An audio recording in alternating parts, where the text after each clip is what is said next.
We will move on to the public comment section of the agenda. I appreciate Mayor Gunter's leadership and many steps taken to stem the spread of COVID-19 in our community. The situation has deteriorated since Council's 7-7 meeting. As a member of the public trying to do my best to stay safe, but also understand our local public health response, I would be grateful if public health officials could present to City Council at its upcoming meeting. Questions in my mind include: 1, what is the difference between the PCR test and antigen test? 2, what numbers go into the positivity rate, now 25.8%, and how has that rate changed over time? What rate would indicate a community with low spread? 3, now that testing has a 7 to 10 day turnaround time, what do officials recommend for people who begin displaying symptoms and wish to be tested? 4, depending on the type of positive test, is there a different protocol for the person to follow? 5, what people resources are needed to conduct proper contact tracing as active cases grew from 436 on 7/7 to 802 on 7/16. 6, 10 of the 11 deaths occurred in the last 3 weeks. Currently hospitalized rose from 15 in late May to roughly 40 since 7/7. I would like to hear public health officials address these concerning increases and what it portends for the near future. 7, what do public health officials need from City Council at this time? What do they need from the public to decrease the rampant spread and nearly 26 positivity rate? City Council members have relationships in their districts and can influence behavior. Mayor Gunter has been out front on the issue and taken considerable flack. Strong support from council members could impact citizen behavior and improve the situation on the ground over time. Sincerely, Alan Press, resident of District Number 1. We also have public comment from Coco Simpson. San Angelo City Council members, the recent decisions coming out of your office are quite alarming. I'm speaking in reference to the cancellation of tournaments, races, and other outdoor recreational activities, amongst others. These events bring in millions of dollars to the San Angelo community. These are dollars your constituents need to pay their mortgages, put food on their tables, and house their kids. That money from the softball and baseball tournaments specifically would have also gone to support a massive city park that has zero income. Not to mention these events being outdoors poses little health risk to anyone. On the topic of health risk, your office should always err on the side of freedom. In this age of information, ignorance is a choice. Most of us are smart enough to weigh the risk associated with our actions and make adult decisions based on the information at hand. We are also going to live with the consequences of those actions, not you. That being said, if people feel the risk if people feel the risk, I think it's supposed to be versus worth the reward, who are you to stop them? Then there is a science about how sunlight and heat kill corona. Who would have thought heat killing a virus? Good thing it's sitting at 100 degrees every day here in San Angelo, which makes your uneducated one-sided decision that much work. This is America, and we are supposed to have the freedom to choose many things. Freedoms that generations before us fought and died for, but those freedoms are slowly eroding, and it's noticeable. Mayor Brenda Gunter and her private sessions with no input from the rest of the City Council or other outside council have got to stop. Quite a few of us know about the happenings of the Bring the Heat tournament cancellation 2 days before the tournament, and it should be brought further to light and dealt with. What happened in that particular instance is absolutely abhorrent and is not tolerable. You City Council members should absolutely hold her accountable for the loss of over $1 million to the San Angelo community and now the blacklisting of San Angelo with the softball community. The people at the Parks and Recreation Department busted their humps to get that tournament here. And just like that, all that work was for naught and never will be again. Millions of dollars just gone. And for what? To save healthy people from a virus they aren't scared of. This has got to end now. Let adults make decisions on how they can best live their lives. Those who are scared of the coronavirus can mask up or stay home. The rest of us are ready to keep on living. Sincerely, Coco Simpson. Community spread is in the hands of our community. Our citizens, each and every one of you play a part in stopping community spread.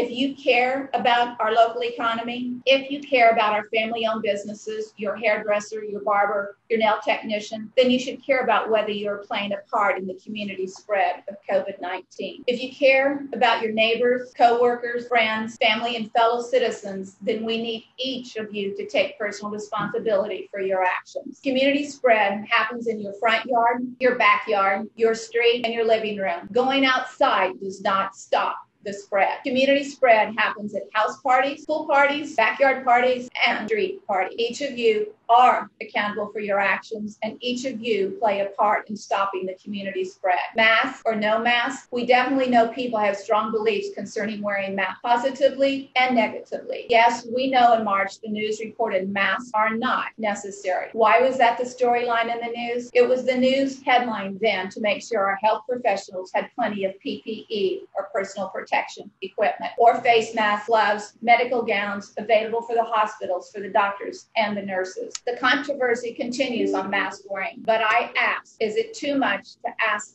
you to wear a mask at a time when we need the best from everyone? We know medical issues prevent people from wearing masks. We know people believe we have infringed upon their constitutional rights. However, by not wearing a mask, you may be endangering others, which in turn endangers small businesses. The debate on wearing masks will continue, but I ask you, if your doctor tells you you have high blood pressure, do you wait to react until you have a heart attack to listen to his advice? With that being said, we cannot afford another shutdown in San Angelo or Tom Green County. Tom Green County is considered a hot zone or red zone, meaning our increase in cases, our positivity rate has put us in a category that we should not be proud of. 2 weeks ago, our 7-day positivity rate was 25.8%. This past week, we had a 31.3% positivity rate. The state considers any positivity rate above 10% to be a cause for concern. On May 1st, we had 58 positive cases and 1 death. Today, we have 1,560 positive cases and 13 deaths. Many people have said that the number of deaths relative to the number of positive cases, well, they would take those odds any day in Las Vegas. If you're making that gamble, you're not only risking your life, but others as well.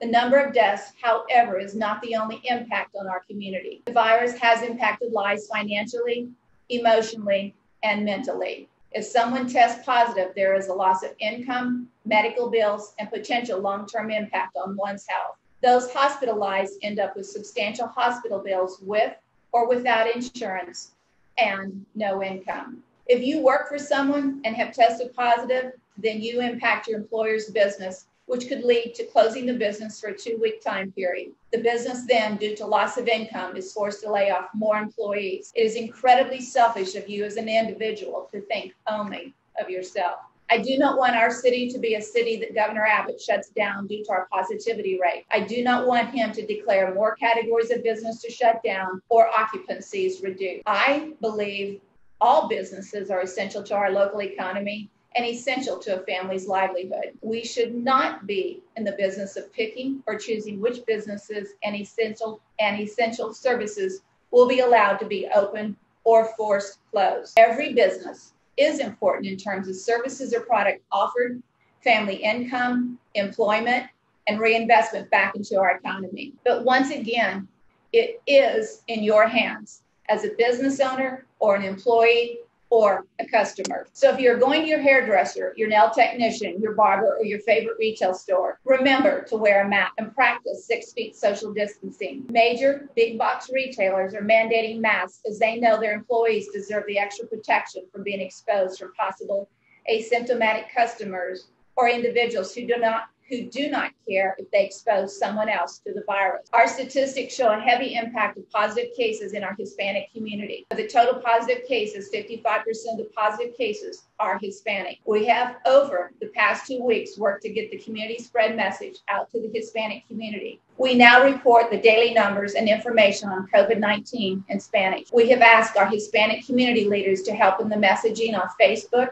YouTube, and SATV Channel 17, all in Spanish. We have also reached out to the Hispanic radio station to help us in communicating the message on how to stop the community spread. Our largest age group testing positive is the 20 to 29-year-olds. Even the 0 to 19-year-olds are testing positive greater than our 50 to 59-year-olds. The 0 to 19 age group has more positive cases than the 60 to 69 and the 70-plus age group. They might not have the strong symptoms or health impact as the older age categories, but the 20 to 29-year-olds are a major problem in regards to community spread. Why would you want to risk giving it to your parents or grandparents? We know the community needs faster results from testing. The longer it takes to get results from testing, the longer one has to be away from work. Shannon announced today that they have purchased more of the Sophia tests that will produce faster results. This will make a big difference to help stop community spread and to limit the impact on families' finances. Lisa Curry, owner of the Waterford, announced she can now administer antibody tests. And as of this Wednesday, will be able to administer PCR tests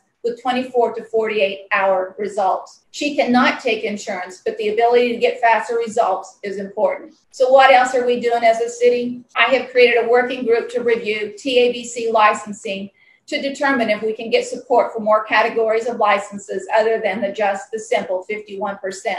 I believe we need to be able to separate wine bars, live entertainment venues, beer pubs, vineyards, and tasting rooms from the simple 51%. Too many businesses were impacted and forced to close due to a few bad apples who abused the guidelines. In sports, even against opponents that are better rated or have a better record, you still go to the game with a strategy or game plan to win.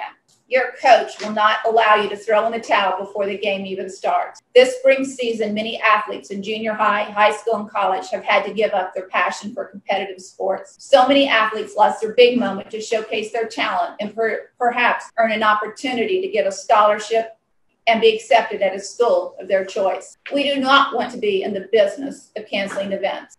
Those are difficult, emotional decisions that are very hard to make. But for the San Angelo community, we must make the tough decisions that we believe will help us win against COVID-19.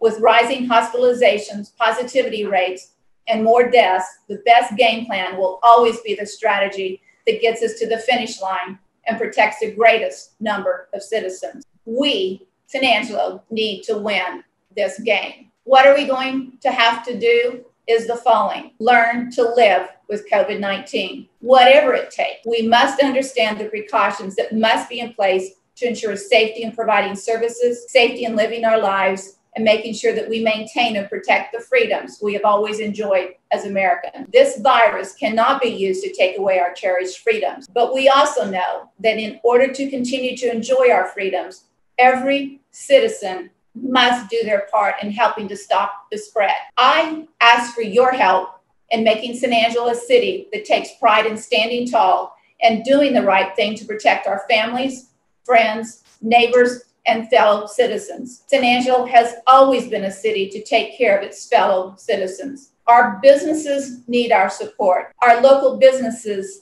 success depends on you as citizens, to help them survive by doing the right thing. Wear a mask, social distance, and remember, it is in your sanitized hands. Thank you.